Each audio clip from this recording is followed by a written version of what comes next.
Imagine toiling under the relentless desert sun for hours on end, only to be cheated out of your hard earned wages.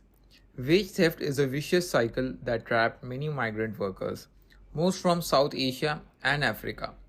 Business often turn a blind eye to wage theft, passport confiscation, and harsh living conditions. A system that tramples human rights in the pursuit of profit. These are not mere statistics, these are human right violations. In India, the BRSR framework mandates companies to report on their human rights practices. Welcome to our ESG podcast by Loda & Co. LLP. I, Raj Kachrekar, and joining me today is Vrishti Gada, an ESG consultant at Loda & Co. LLP. Tune in to know more about human rights in businesses. So Vrishti, in one of our previous episodes, we have talked about BRSR report and its 9 principles. Before diving deep into the principle 5, can you give our listeners a bit gist about it?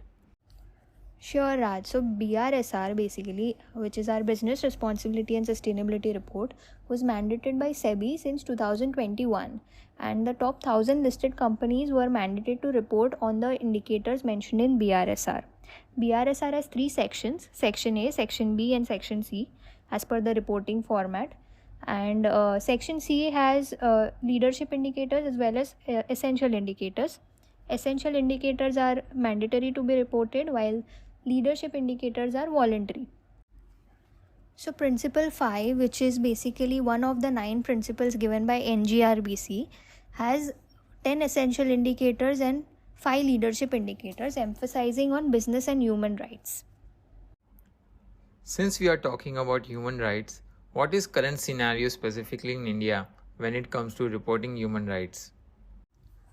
So to understand the current reporting scenario in business and human rights, we recently conducted a research on Principle 5 of BRSR of the top 100 listed companies by market capitalization.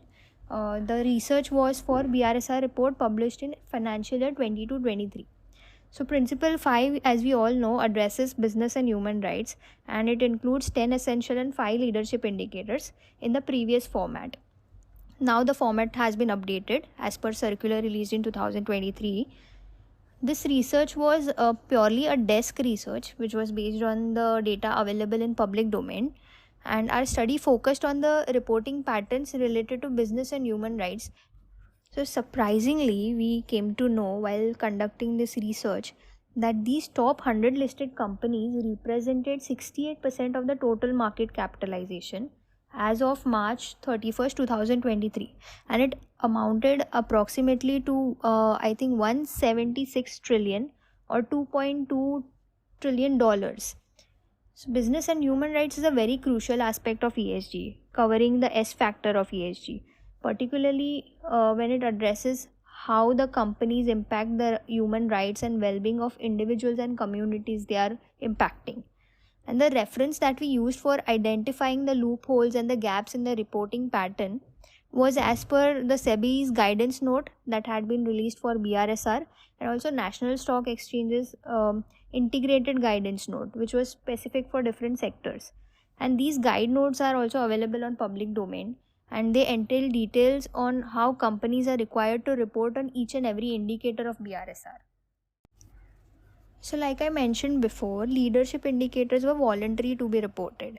And even though this was the first year of mandatory reporting of BRSR for all the top 1000 listed companies by market capitalization, when we studied the top 100 companies, we found that 85% of the companies had disclosed data on leadership indicators as well.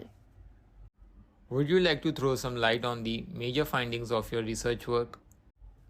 To name a few of the key findings, first was knowing that approximately 4.6 million people were deployed in financial year 2022-23 across these top 100 listed companies.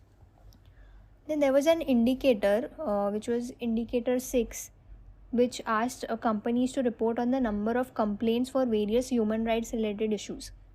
So what we found out was a total of 1438 complaints were reported for human rights related issues. out of which 1027, which is 71% of the total complaints, were related to sexual harassment. One complaint was related to child labor, and we did not find any complaint which was reported on forced labor. So out of 1438 complaints, 15% of the complaints were pending to be resolved at the end of the fiscal year 22-23. We also noticed that all 100 companies under study reported to have a human rights policy, and most of them had also provided a web link to that in their BRSR reports. Some companies did not report well on indicators such as when they were asked to report on internal mechanism to redress their grievances or mechanism to protect the identity of the complainant. So 78% of the companies failed to report correctly on the internal grievance redressal mechanism, and 69% of the companies under study failed to report data on mechanism to protect the identity of the complainant. There was one leadership indicator which was based on human rights due diligence, whether companies have conducted a human rights due diligence or not. But also we found out that none of the companies reported correctly on this indicator. But seeing the positive part, there was this indicator which asked companies to report whether they have incorporated human rights clauses in their business contracts and agreements. So 94 companies had reported that they have incorporated such clauses in their business agreements. So these were a few highlights which came out of the study that we conducted for top 100 listed companies. That was a very detailed summary of the research you conducted, Rishti. My next question will be, how companies from various sectors reported various indicators? So these top 100 companies contain 22 sectors. So we also conducted a sector specific research on Principle 5, and we also found out some interesting results. So we observed that none of the companies from cement and construction sector had reported relevant data on internal grievance redressal mechanism, which was also found to be the weakest in terms of reporting. And there was this indicator asking to report on mechanism to protect the identity of the complainant.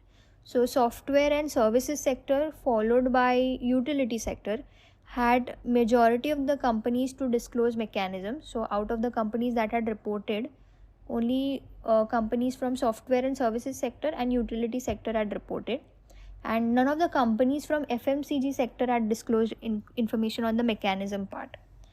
Then there was an indicator regarding complaints. So for complaints related to sexual harassment, FMCG sector had observed a decrease in number of complaints from financial year 21-22 to financial year 22-23, and also for the complaints related to discrimination at workplace, the sectors such as banking and finance, automobile, and metals and mining, utility sectors had observed an increase in number of the complaints for discrimination at workplace. All the software and services sector companies had reported to make their premises accessible for differently abled visitors. So this was as per the data reported in one of their leadership indicators, which asked about whether the company or the premises of the company are accessible to differently abled people. So software and services sector was the best performer in this terms. Then utility sector had maximum companies to assess 100% of their value chain partners, while banking and finance companies and FMCG sector companies had least number of companies to report for the same. So this question was related to assessing their value chain partners regarding various human rights related issues, and utility sector was the best performer in these terms. According to your observations, what are some recommendations you like to suggest for companies?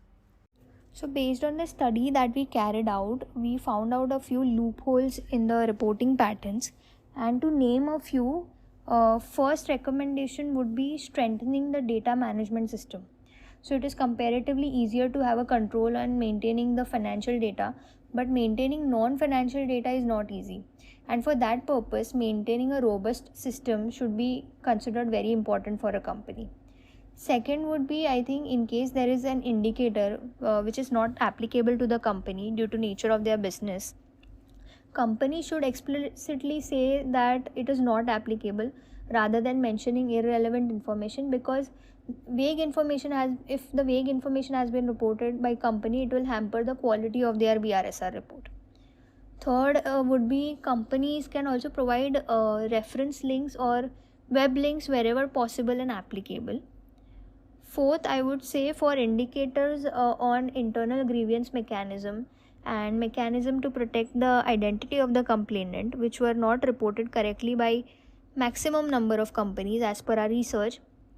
Only points answering the question can be reported in short, and then reference link to the policy can be provided instead of writing those details which are not relevant to the indicator. Fifth would be there are certain indicators where numeric data is required to be reported alongside certain categories. For example, training provided to employees or complaints or assessments conducted. So accordingly, details should be disclosed. So, what are your closing thoughts based on the extensive research you have conducted on human rights? So, while concluding, I would like to say that our research sheds light on the critical importance of business and human rights reporting within the ESG landscape. While there is a lot of growing focus on human rights amongst the Indian businesses, our findings also reveal that there are significant gaps and challenges in addressing those human rights related concerns and issues. So, by continuously assessing the gaps and the loopholes, companies can improve their reporting pattern. They can also do peer benchmarking how other companies are performing in terms of business and human rights reporting. So, companies can also enhance their transparency and accountability and ultimately contribute to a more just and equitable society. And it is also imperative to note that companies should prioritize human rights alongside their financial performance also. Thank you for listening. Please follow us for part 2 of this episode. If you want to know more about our research, please visit us at www.lodaco-esgplus.com. You can also write to us on our email esg@lodaco.com. To know more about our insights, follow our LinkedIn page ESG Briefings by Loda and Co LLP. Your insights and perspectives are valuable to us. Thank you.